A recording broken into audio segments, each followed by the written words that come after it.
noite a todos, sejam todos muito bem-vindos a esse nosso tempo de adoração, tempo de louvor, tempo de dedicar a Deus o nosso coração e as nossas vozes. E nessa noite eu estou muito feliz porque eu estou acompanhado dos meus amigos, o Tiago, a Maria Clara, o Rafa, o Márcio, o Felipe. E a gente quer nessa noite, junto com vocês, cantar, adorar a Deus e te convidar a se derramar diante dele junto conosco. Eu quero te convidar também a participar com a gente aqui do culto, escrevendo uma oração aqui nos comentários. Coloque a sua oração aqui, no momento certo a gente vai ler junto. E durante as canções que você possa ficar à vontade, desfrutar da presença de Deus que está aqui com a gente, enquanto a gente faz essa transmissão aqui no templo, mas também está no seu lar, junto com você, enquanto você adora a Deus. Vamos cantar a primeira música, ela se chama Acredito, e ela fala daquilo que é essencial na nossa vida com Deus, as coisas que nós temos como fundamento da nossa fé. Essa música é muito bonita e eu quero te convidar então a cantar junto conosco.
Esse é o motivo da nossa reunião, esse é o motivo do nosso culto, a certeza de que nós estamos na presença de Cristo, aquele que ressuscitou, que venceu e que em breve voltará.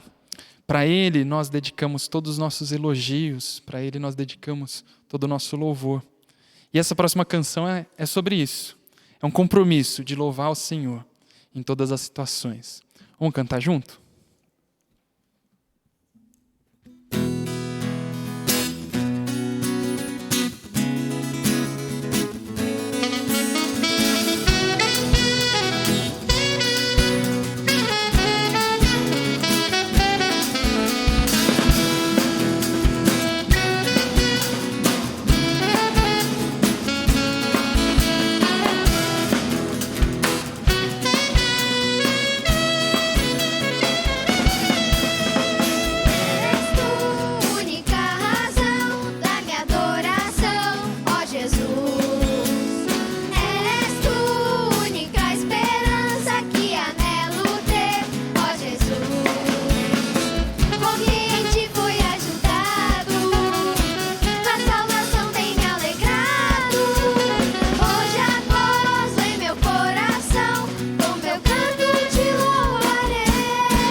Sobrou fôlego?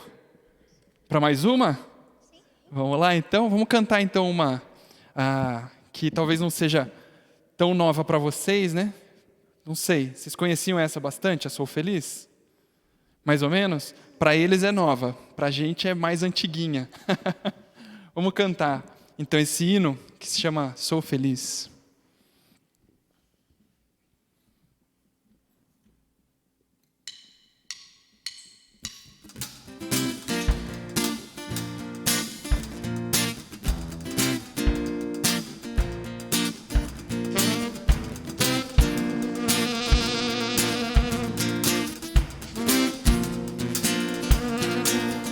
Se passa mais doce, eu puder ter.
Vamos ler algumas das orações. O pessoal tem compartilhado com a gente algumas das orações aqui. Eu quero ler a oração da Cíntia, que diz assim: obrigada, Pai, por esse momento tão especial. Uma oração simples, mas de gratidão. E esse é o nosso sentimento também. O Arthur colocou assim: louvado seja Senhor, graças te dou por nossos filhos e filhas.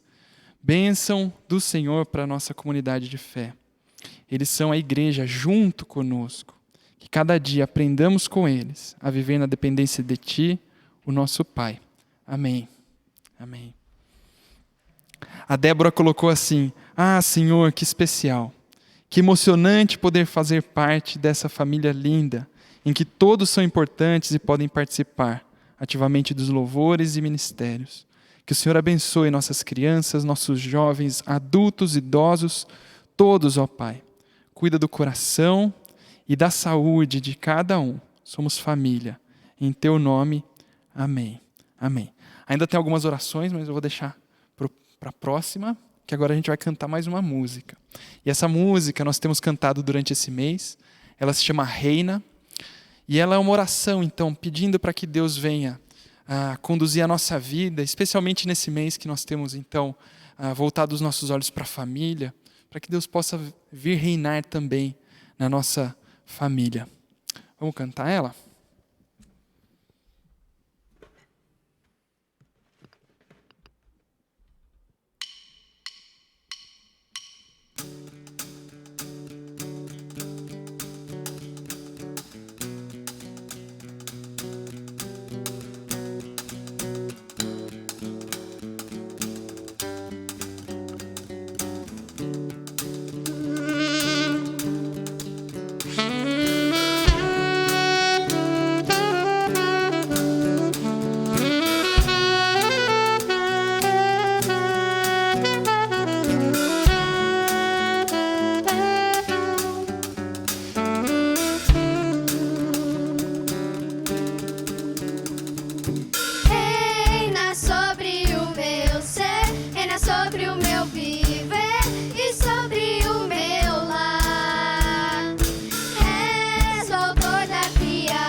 Pão vivo, sangue puro, a estrela da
Amém, amém.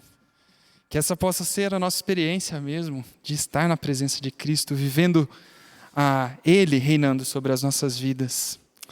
Mais 2 orações, uma da Priscila, que ela escreveu assim: obrigada, Jesus, por seus cuidados soberanos em toda a nossa comunidade. E a gente agradece a Deus também pela vida da Priscila, que essa semana enfrentou aí uma cirurgia, mas graças a Deus está bem. A gente pôde falar com ela hoje pela manhã, durante a escola bíblica dominical, e foi muito especial ver a Priscila junto conosco e ter ela aqui também nessa transmissão.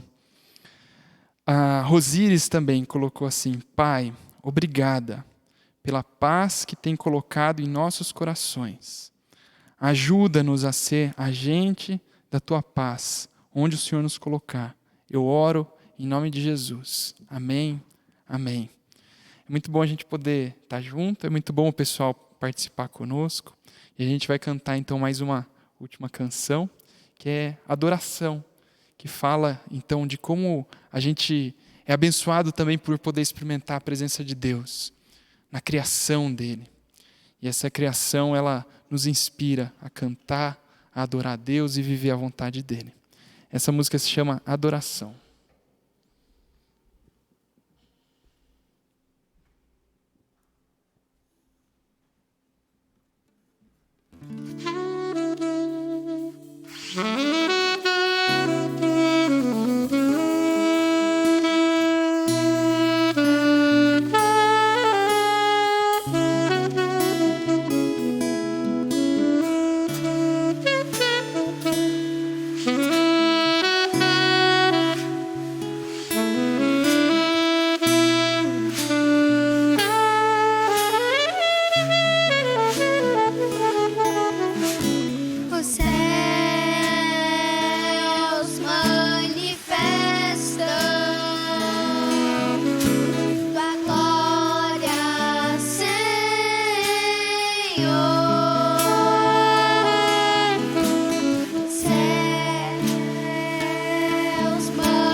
Vamos orar? Querido Deus, nós te louvamos, nós te adoramos porque o Senhor é bom.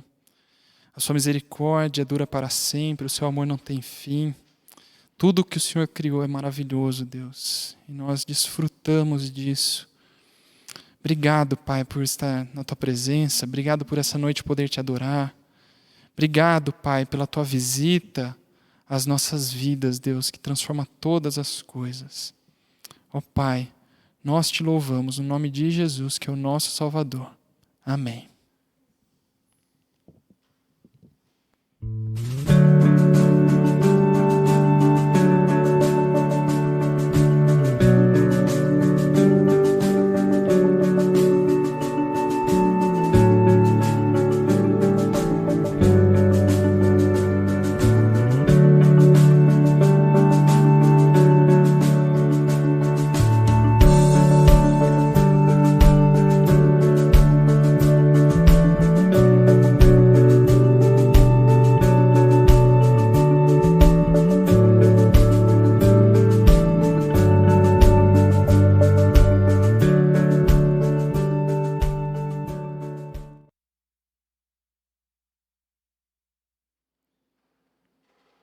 Continuando a nossa série de mensagens sobre família, amando intencionalmente, eu gostaria de destacar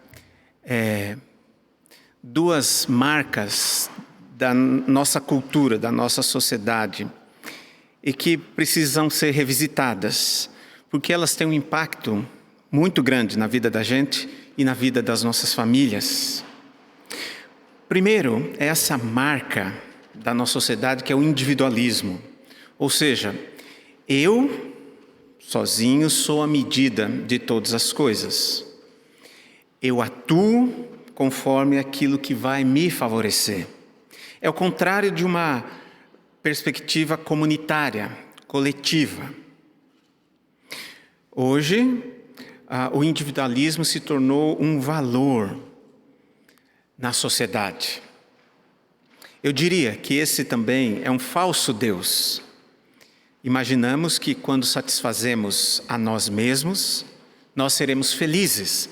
E todas as propagandas, elas são feitas nessa perspectiva, de que você alimenta o seu ego.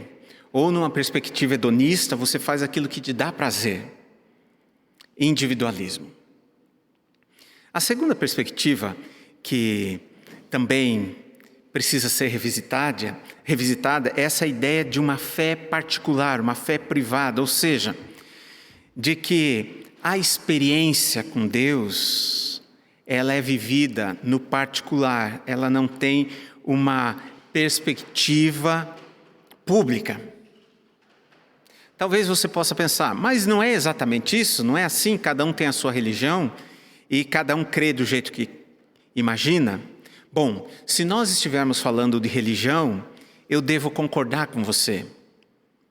Mas quando nós estamos falando de vida com Deus, estamos falando do projeto de seguir Jesus, nós precisamos superar isso, porque seguir Jesus não é uma questão de religião. É uma forma de existir nesse mundo. É uma perspectiva de vida. Não tem a ver com religião. Ou melhor, não se reduz a uma manifestação religiosa. O caminho com Jesus é uma vida total, integral. Afeta todas as dimensões da vida da gente, da vida na perspectiva comunitária, social. Por conta do individualismo e dessa vivência da fé somente como uma questão de foro privado, foro particular, as famílias têm sido tremendamente afetadas, porque dificilmente, quando esses dois valores são cultivados, forma-se uma família naquela perspectiva de vida integrada, vida comunitária, de vida compartilhada, de amor que circula e alimenta todas as pessoas. Eu gostaria então de ler um texto que vai nos ajudar a entender e a enxergar essa perspectiva de uma experiência de fé em família que é total e que deixa um legado. Eu gostaria de orar. Pai querido, peço que o Teu Espírito e a Tua Palavra nos ministrem nessa noite, que o Teu Espírito que inspirou essas sagradas palavras também ilumine o nosso coração e nos conduza nessa caminhada de nos tornarmos quem o Senhor nos fez para ser. Nós, nossas famílias, nossa comunidade. É o que eu te peço, em nome de Jesus. Amém. O texto está em Atos capítulo 16, a partir do versículo 25. É uma história que fala de Paulo, grande apóstolo no início da igreja, e Silas, seu companheiro, que são presos por conta de um primeiro conflito ao pregar o evangelho. E algo acontece de extraordinário nessa situação. Diz assim a palavra. Mais ou menos à meia-noite, Paulo e Silas estavam orando e cantando hinos a Deus, e os outros presos escutavam. De repente, o chão tremeu tanto que abalou os alicerces da cadeia. Naquele instante, todas as portas se abriram e as correntes que prendiam os presos se arrebentaram. Aí, o carcereiro acordou. Quando viu que os portões da cadeia estavam abertos, pensou que os prisioneiros tinham fugido. Então puxou a espada e ia se matar. Mas Paulo gritou bem alto: "Não faça isso, todos nós estamos aqui." Aí o carcereiro pediu que lhe trouxesse uma luz, entrou depressa na cela e se ajoelhou, tremendo aos pés de Paulo e Silas. Depois levou os dois para fora e perguntou: "Senhores, o que devo fazer para ser salvo?" Eles responderam: "Creia no Senhor Jesus e você será salvo, você e as pessoas da sua casa." Então eles anunciaram a palavra do Senhor ao carcereiro e a todas as pessoas da casa dele. Naquela mesma hora da noite, o carcereiro começou a cuidar deles, lavando os ferimentos da surra que haviam levado. Logo depois, ele e todas as pessoas da sua casa foram batizados. Em seguida, ele levou Paulo e Silas para a sua casa e lhes deu comida. O carcereiro e as pessoas da sua casa ficaram cheios de alegria, porque agora criam em Deus. Bom, esse texto, ele acontece num contexto muito interessante. No capítulo 16, alguns versículos antes, do versículo 6 ao versículo 10, mostra a experiência de Paulo, que está numa viagem missionária, por assim dizer, uma viagem para iniciar novas comunidades de fé, plantar novas igrejas, e ele deseja ir para um lugar, mas o Espírito Santo diz para ele que não deveria ir para esses lugares. E naquela noite, ele tem um sonho, e nesse sonho aparece uma pessoa pedindo ajuda, dando uma direção. Deixe-me abrir um parênteses aqui. Nem sempre nós damos atenção para sonhos. O mundo contemporâneo não dá muito valor para algumas coisas, mas sonhos sempre foram meios de comunicação de Deus conosco. Precisamos estar mais atentos a mensagens de Deus que vêm de várias formas. Eu não quero dizer que todo sonho é um sonho de Deus, mas há sonhos de Deus. E estes sonhos de Deus nos dão uma direção e enche o nosso coração de uma convicção de que estamos no caminho certo. Às vezes, a despeito de todas as pessoas dizendo o contrário e das circunstâncias mostrando o contrário. Nesses últimos dias, tenho ouvido mais de um relato de irmãos da nossa comunidade que foram guiados por sonhos e realmente foram assertivos e experimentaram aquilo que Deus havia falado. Sonhos, meios de Deus falar conosco. Nesse sonho, a direção era para a região da Macedônia, onde fica a cidade de Filipos. Paulo, então, se dirige para lá.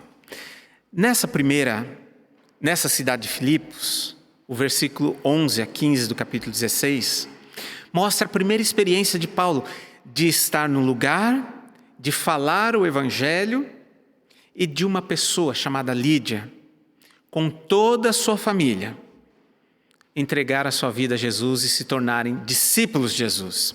E o impacto foi tão grande que Lídia constrange Paulo e Silas a ficarem na sua casa, de tão felizes que eles estavam pela experiência com Deus. A família da Lídia se torna a base de toda aquela equipe missionária. Mas num dia que eles saem para pregar o evangelho, eles se deparam com outros interesses daquela sociedade. E aqui a gente precisa também entender um conflito de poder, a hegemonia do Império Romano, que domina grande parte do mundo conhecido da época.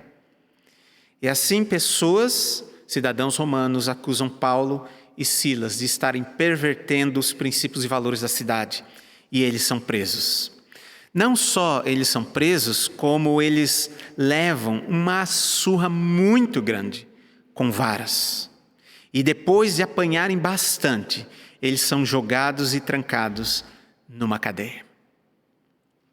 O texto que nós ouvimos nessa noite é o que sucede a esse contexto. Eles estavam cantando louvores à meia-noite. É um pouco estranho a gente pensar que depois de uma grande surra e de estar numa cadeia, pessoas ainda conseguem louvar a Deus. Mas era exatamente isso que Paulo e Silas estavam fazendo. Eles tinham uma perspectiva maior, a linha que Deus conduz a vida. Eles não enxergam a vida a partir de um ponto, mas de uma linha daquilo que Deus quer realizar no mundo inteiro. E onde a vida deles se conectava a essa linha. Bom, o texto fala que veio um terremoto, que abalou de tal forma as estruturas físicas daquela cadeia, que as cadeias, as algemas, as correntes que prendiam os presos se abriram. Bom, ficamos pensando assim, o que acontece quando a porta da cadeia está aberta? Presos fogem. Eles fogem até quando a porta da cadeia está fechada. Fazem de tudo para tentar fugir daquela situação.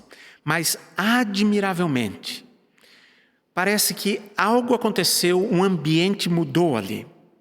O texto fala, de uma forma muito sutil, que enquanto Paulo e Silas cantavam e oravam, os outros presos escutavam. Algo mudou aquele ambiente, aqueles corações, porque instintivamente eles deveriam sair correndo. Ou, deixe-me falar não só desses presos, mas de Paulo e Silas. Nós estamos vivendo no Brasil todo esse individualismo que avançou na experiência de fé, essa fé particular, privada. Eu fico imaginando que, se fosse hoje, Paulo e Silas, ao verem a porta aberta e as correntes caídas, sairiam correndo, fariam o livro, Deus mandou um terremoto por minha causa. Venderiam livros, fariam palestras em todas as igrejas que se alegrariam do Deus que livra somente os seus filhos. Ganhariam muito dinheiro, mostrando que Deus olha para mim, fez um terremoto para mim. Mas Paulo e Silas tinham uma experiência de fé que conseguiam enxergar numa perspectiva maior daquilo que Deus quer realizar. Imagino eu que eles tenham pensado, esse terremoto não veio por acaso, essas correntes não caíram por acaso. Vamos esperar para ver qual o sinal de Deus. Bom, nesse tempo, o carcereiro acorda. O carcereiro não tinha ouvido as orações e as canções de Paulo e Silas. Ele estava dormindo. Ele acorda com o terremoto. E quando ele olha aquela situação, a porta da cadeia escancarada, ele imagina os presos devem ter fugido. O que nós esperaríamos que fosse natural.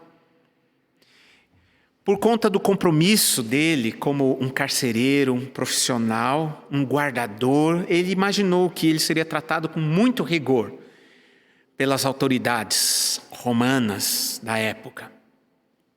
Ou seria para ele uma frustração profissional imensa que ele não poderia sobreviver. De alguma forma ele entra em crise e quer tirar a sua própria vida. Paulo interfere dizendo: não faça isso, nós todos estamos aqui. Imagino a surpresa de um carcereiro, conhecendo a rotina do seu trabalho e das pessoas com as quais ele lidava. Que coisa estranha, essas pessoas não aproveitarem isso para fugir. A crise se acentua. E ele percebe que todos estão ali.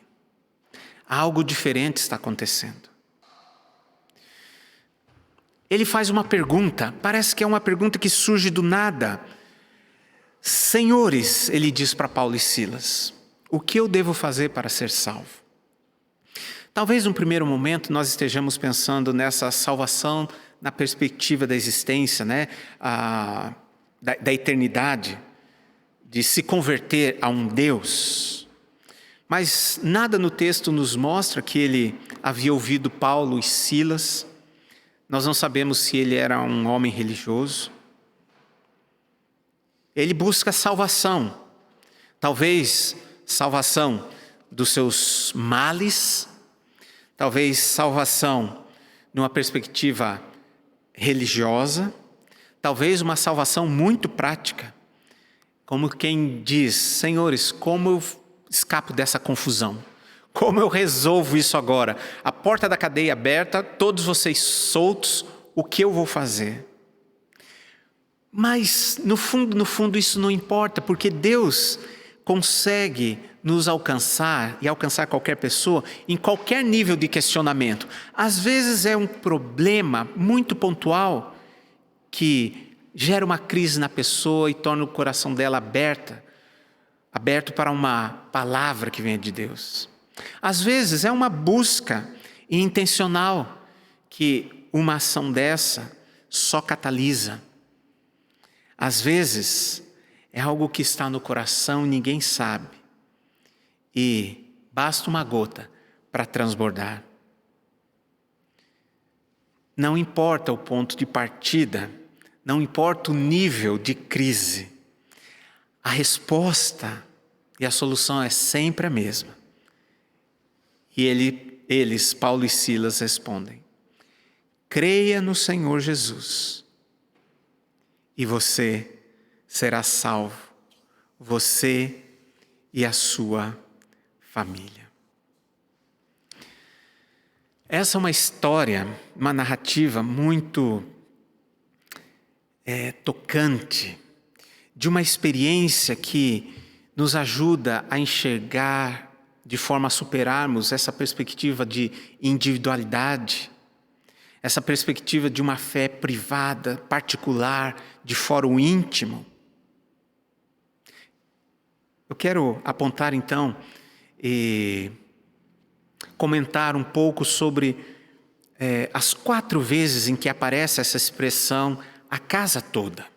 E há uma intenção aqui, eu diria uma intenção numa dimensão missional, ou seja, a fé ela é para todos.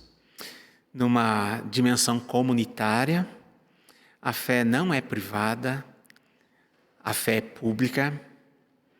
E também numa dimensão pessoal. Em outras palavras, a fé, ela é pessoal, porque cada um de nós tem a sua experiência, mas ela não é individual, porque Deus não veio salvar uma pessoa, Ele veio formar um povo. E nesse sentido, esse texto mostra uma perspectiva de Deus que está na contramão, na contracultura do nosso tempo. O versículo 31, a palavra de Paulo e Silas para aquele homem diz assim: se você crê no Senhor Jesus, você será salvo, você e as pessoas da sua casa. A experiência de fé é pessoal, porque cada um de nós tem a sua vivência, mas ela nunca é individual, ela é sempre comunitária. Deus veio formar um povo. Deus não veio salvar uma pessoa para levar para o céu. Deus veio restaurar toda a criação e a humanidade. Por isso, a perspectiva que se coloca nesse texto é: creia e será salvo você e a sua casa.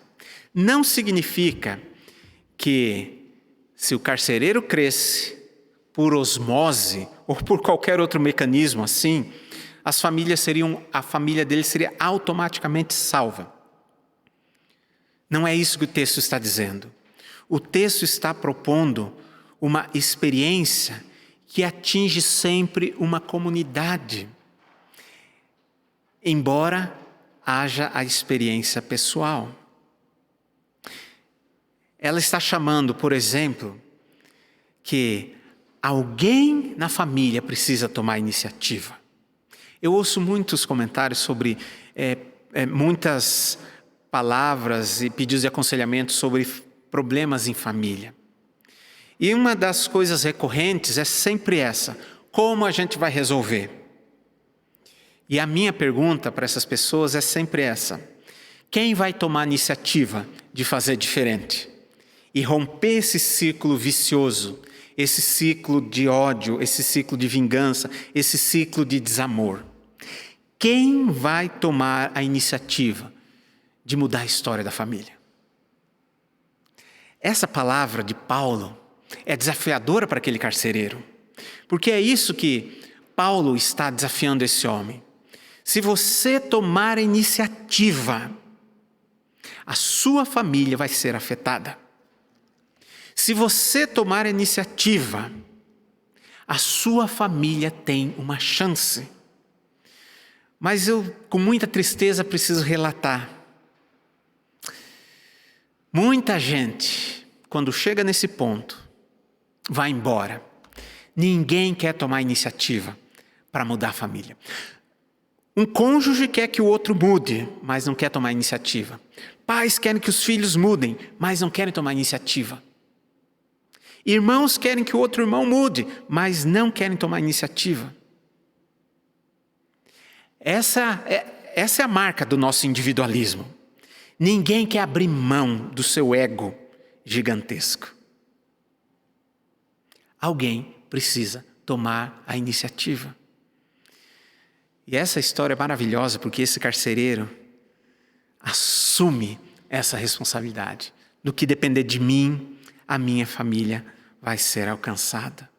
Porque Jesus, o projeto de Jesus não é vir ao mundo, pregar coisas boas e convidar pessoas pontualmente para ir para o céu. Mas Jesus veio para transformar as famílias, os povos, as nações inteiras.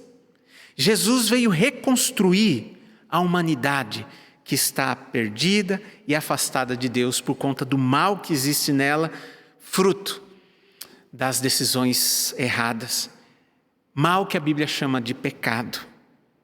E todas as pessoas e todas as famílias e todos os povos estão envolvidos nesse mal, nesse pecado. Jesus veio para restaurar isso.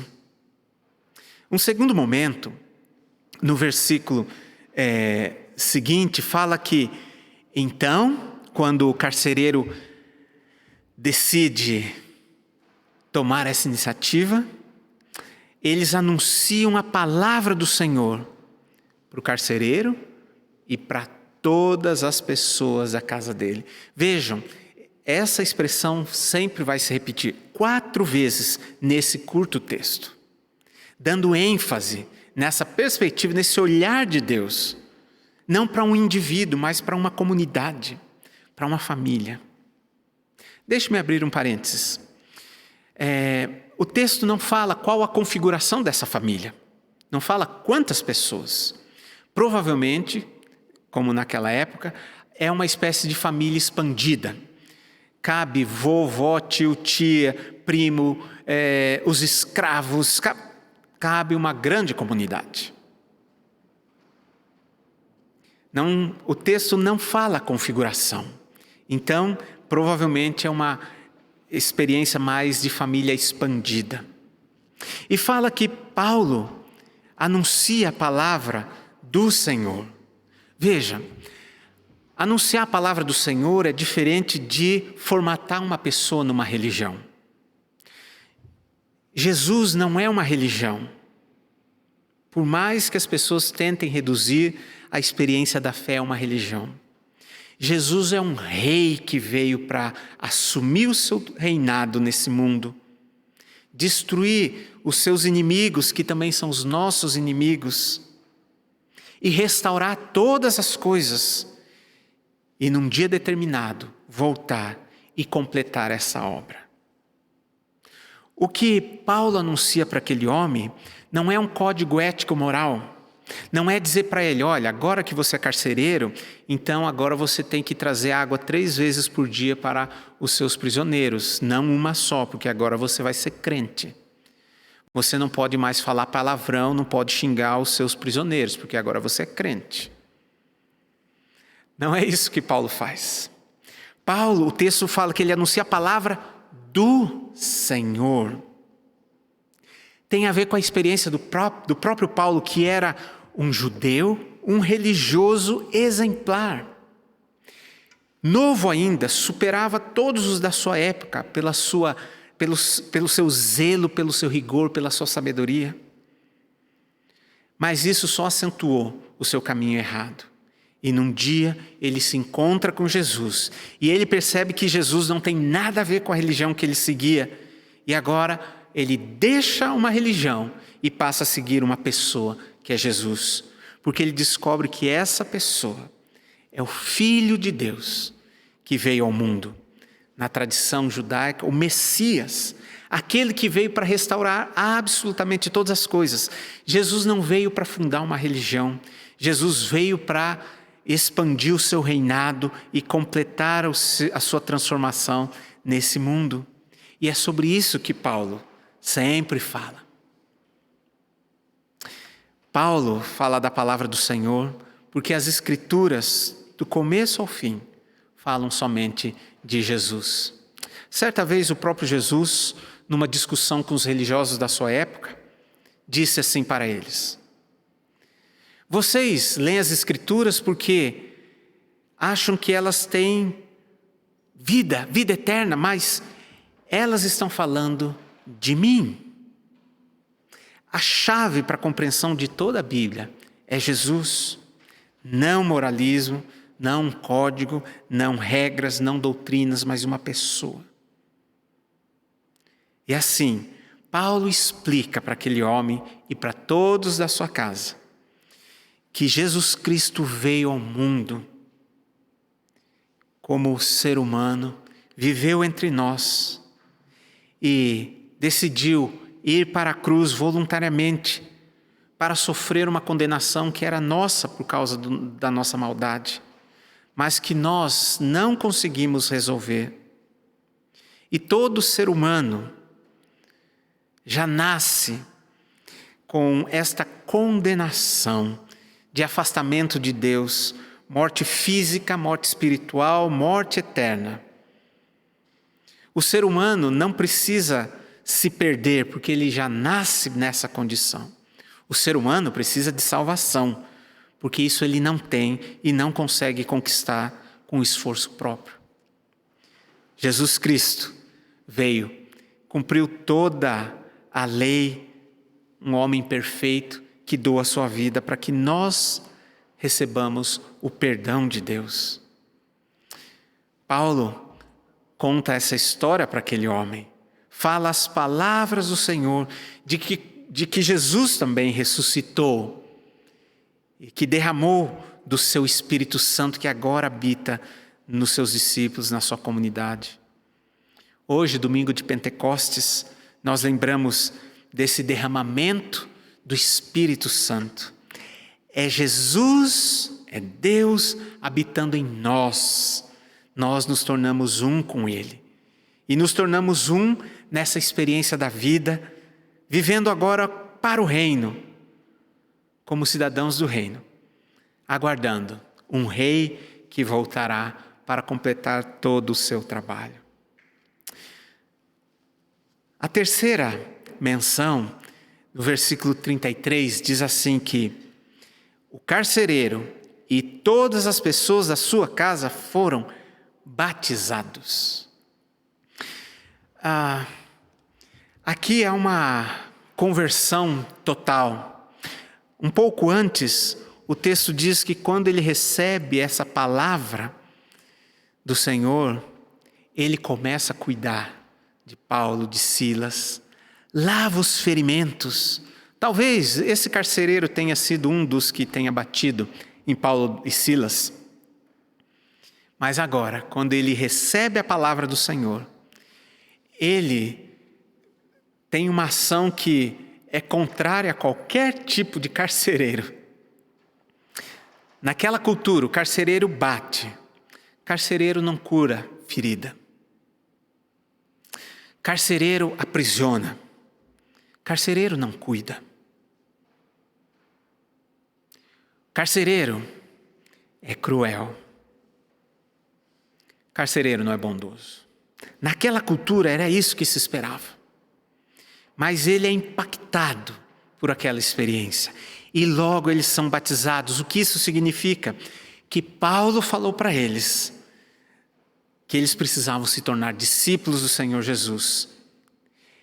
Significa que eles precisavam abandonar esse caminho que eles estavam seguindo e optar e se comprometer com uma nova vida. É isso que significa o batismo. Morte para a vida anterior. Ressurreição para o Senhor Jesus. A água do batismo é como uma purificação. Nós somos lavados. É uma realidade externa que mostra uma realidade interna. Jesus nos perdoou, Jesus nos purificou, Jesus nos lavou. E agora nós estamos limpos diante de Deus, sem nenhuma culpa. Agora nós nos tornamos filhos de Deus. E como filhos de Deus, nós precisamos moldar as nossas vidas por esse amor de Deus. Infelizmente também, no nosso tempo, nós vivemos essa espécie de privatização da fé, que é assim, a experiência com Deus é só de foro íntimo, ela não extrapola para o público. Esses dias eu estava de carro com o Caio, e um carro na nossa frente, fez várias manobras que são erradas. Fez um monte de coisa errada. E nem ficou vermelho. Mas atrás tinha um adesivo dizendo, guiado pelo Espírito Santo. E eu fiquei pensando, é isso. As pessoas vivem a fé no foro íntimo. Para fora, são pagãos, profanos, da pior espécie. É melhor não ter adesivo nesses casos. Ser batizado significa nascer para uma nova vida. Seguir Jesus significa moldar a vida por Jesus. Não é continuar do mesmo jeito. Não é dizer Senhor, Senhor e não fazer o que Ele fala. Parece que o cenário, principalmente o cenário evangélico brasileiro, é assim, é uma glória sem cruz.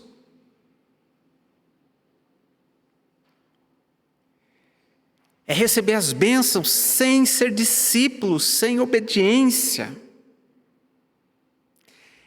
É querer que Deus aprove os projetos de riqueza, mas a vida não é moldada pela vida de Jesus. A pessoa continua na essência a mesma corrupta, a mesma mentirosa, a mesma avarenta, a mesma gananciosa.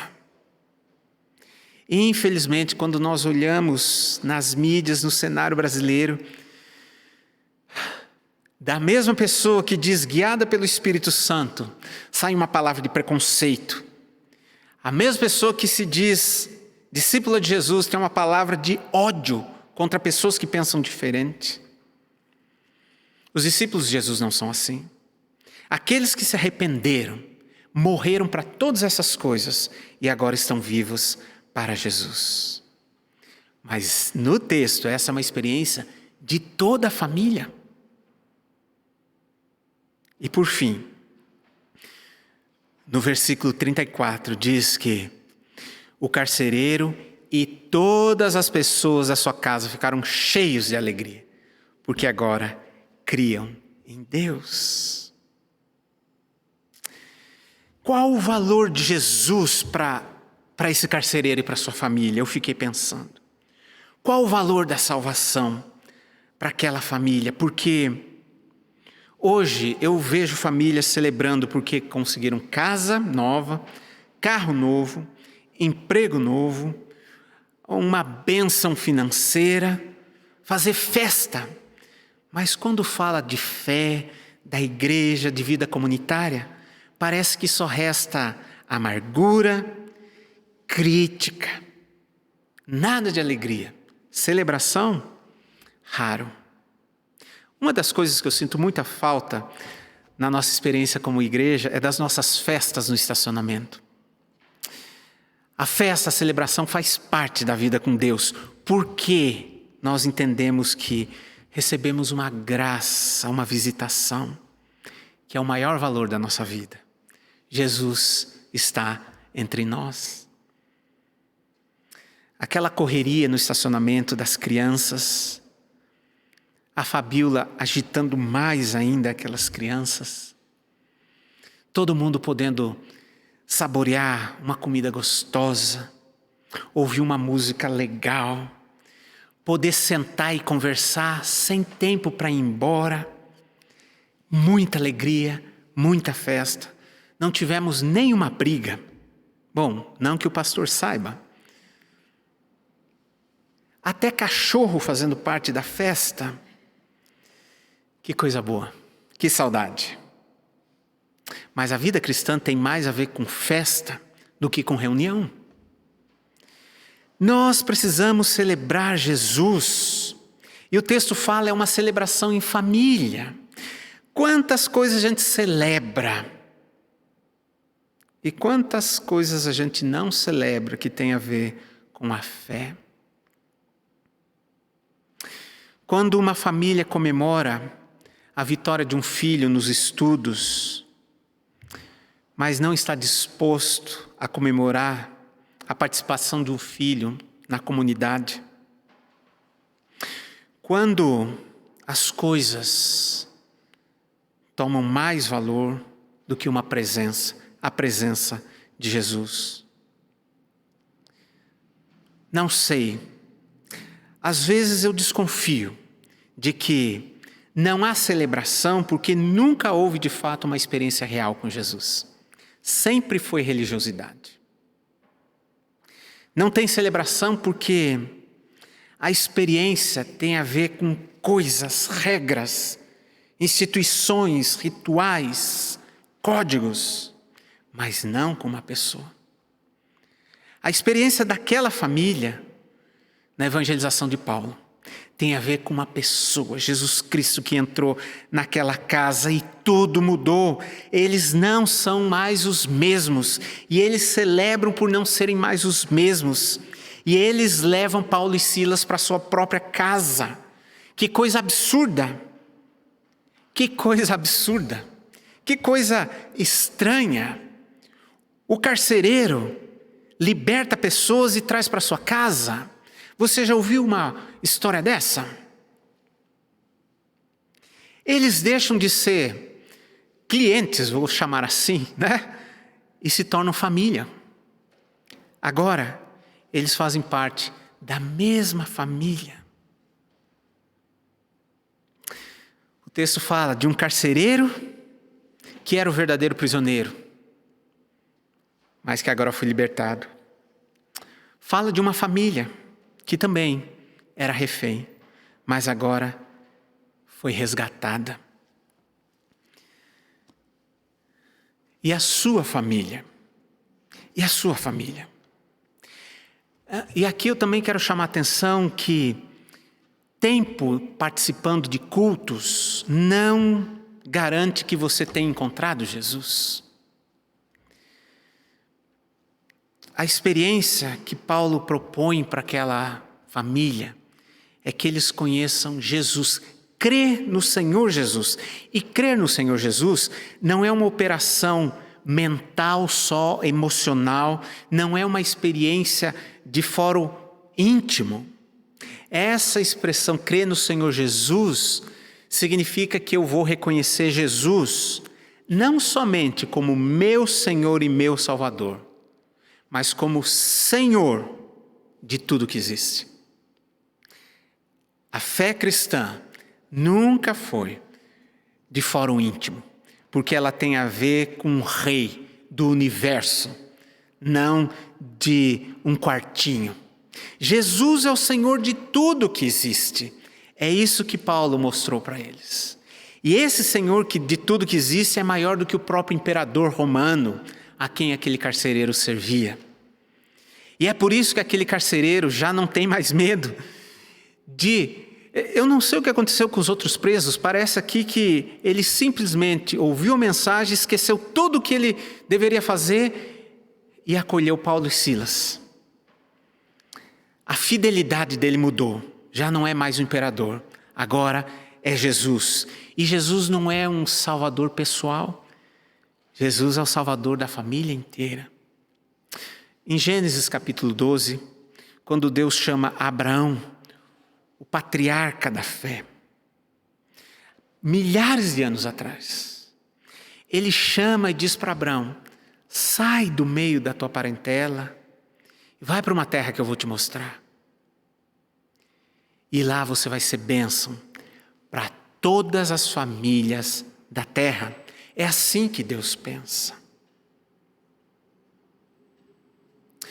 Nessa noite quero convidar você a se posicionar diante de Deus. Talvez a sua família ainda seja refém de um monte de coisa. Seja ela refém da religiosidade, cheia de regrinhas, moralista, mas prisioneira. Seja uma família toda bagunçada, todo mundo errado, também prisioneira. E Deus te convida hoje para você assumir a iniciativa de iniciar o processo de transformação da sua família. Alguém precisa começar isso. E creia nessa palavra de que se você tomar essa iniciativa, Deus está pensando não só em você, mas pensando em toda a sua família. É um passo de fé. E esse texto mostra em 4 momentos diferentes essa mesma expressão para toda a família, para toda a família, para toda a família, para toda a família. É assim que Deus enxerga. Deus quer abençoar toda a sua família. Talvez você já participe muito tempo de igreja, mas você ainda é um refém da religião. O Senhor Jesus convida você para esquecer tudo isso e começar a festejar. Festejar a presença dele na sua família. E se você não experimentou isso ainda, é totalmente explicado a sua tristeza. Porque quando Jesus é presença na família da gente, a festa só começou. A ação de Jesus na vida da gente, na vida das nossas famílias, reconfigura toda a nossa existência. Não só uma dimensão que a gente chama de religiosidade ou de religião, mas reconfigura toda a nossa forma de existir nesse mundo, toda a forma de compreender esse mundo, toda a forma de nós nos relacionarmos com as demais pessoas. Deus ama profundamente a sua família. Qual a sua contribuição para isso? Como você tem contribuído para que Jesus seja celebrado na sua família? Como a tua vida tem inspirado as pessoas na sua família a celebrar, a festejar Jesus presente. Eu conheço muitas pessoas que dizem que seguem Jesus, mas são somente religiosas e vivem uma amargura, uma tristeza que dá dó.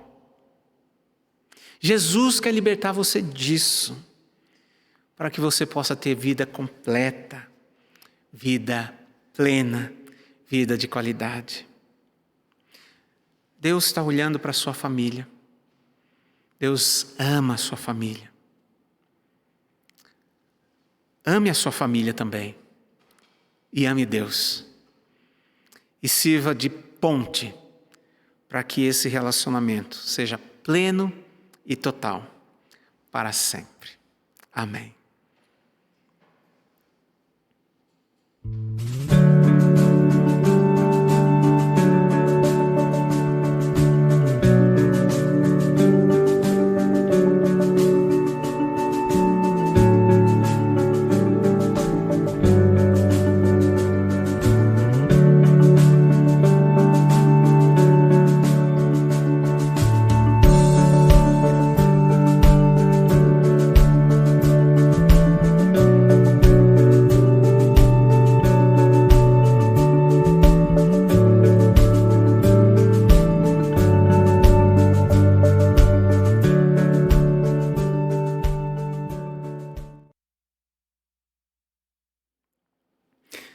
Eu quero agradecer a todos os irmãos e irmãs que têm contribuído financeiramente com a nossa comunidade. Tem sido motivo de muita bênção. A gente tem conseguido expandir a nossa ação. Nós podemos continuar fazendo as transmissões, cada vez com mais qualidade, essa é a nossa tentativa, por conta dos investimentos, porque a gente tem recurso. Nós estamos ajudando todas aquelas pessoas que de alguma forma foram atingidas nessa pandemia e perderam seus empregos ou com empregos precários.